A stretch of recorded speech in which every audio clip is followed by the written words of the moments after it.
Is it permissible to boycott family events if proper segregation is not observed? Or is it greater good in maintaining family ties? I mean, I don't know what is the events here that we're talking about. Let's say, for example, wedding. Or, for example, having a food with the family.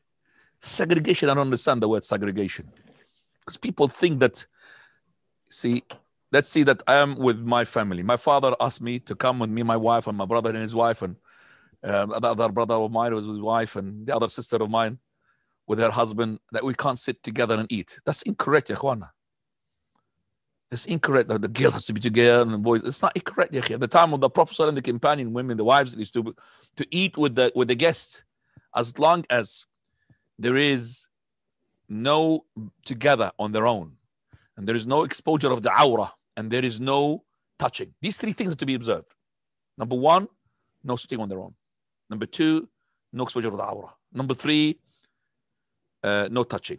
If those three are there, alhamdulillah, she's my wife next to me, and he's with his wife. And they are eating, I'm eating. No problem, as long as there's no awrah, because the mouth is not awrah. Face is not awrah. Hand from here. So if that can be there, alhamdulillah, ya akhi. So we're not going to say that you have to be. See, that's when the brothers go to the extreme. Because it's your family. Okay? So we have the companion women. They have done that in Medina. When the Prophet, who can honor my guests? And he came to his wife, extinguished the light. Because the guests of the Prophet gave the food. Do you have any supper? Nothing except for the children. Well, make the children to sleep. And then they have presented the guest. And they put the lights out, not because he doesn't want to see the wife. He put the light out because they don't want him to see them not eating, because they don't have enough food. So they pretended they were eating, and they were not eating, and the guest was eating.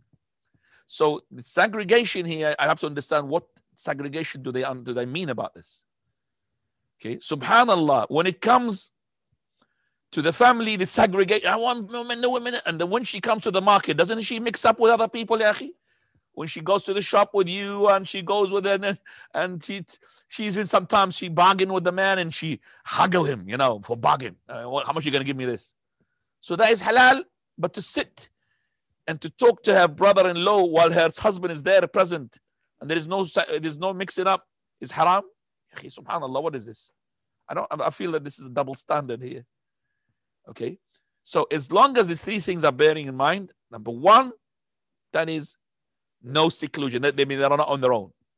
Number two, no awrah. So I make sure that her hand does not show, her hair does not show. Number three, no touching. You take the spoon. Ya akhi, subhanallah. And with this as well, the women, they should not be, when they talk to their non-mahram, they should not be in a sexual tone, if you understand me. You speak to them in a proper, not sexual tone, that فَيَطْمَعَ الَّذِي فِي قَلْبِهِ مَرَض. The one who's got heart disease in his heart will start, she's after me. I know her from her looks. I know her from her tone. Okay, it's just normal. Wallahu ta'ala a'lam. Tfaddal. Ustad, just to clarify, when the sisters who wear niqab outside, it is okay, and they sit together, that is fine. And no. If the husband, the niqab is not compulsory. And that's obvious, not compulsory. I mean, I don't want to go up to the proofs. But if the husband commands, or the father, if he is the one, the wali is not, there's a husband, the father is there, his commands for the woman to cover her face, it becomes compulsory because of the command of the wali. So the husband's wilayah is on top of it. She has to abide. I mean, if you're told to go and bring me a cup of tea, that becomes compulsory. So how about something which is to cover the face? So it's compulsory. So if it is compulsory like this, well, he doesn't want her to, to eat with opening her face in front of her. That's up to him. Come on, but I'm just talking about religiously speaking. This is halal. Okay? So I'm saying halal to drink tea. I don't want my wife to drink tea. Khalas, it's up to you. Drink coffee. Now.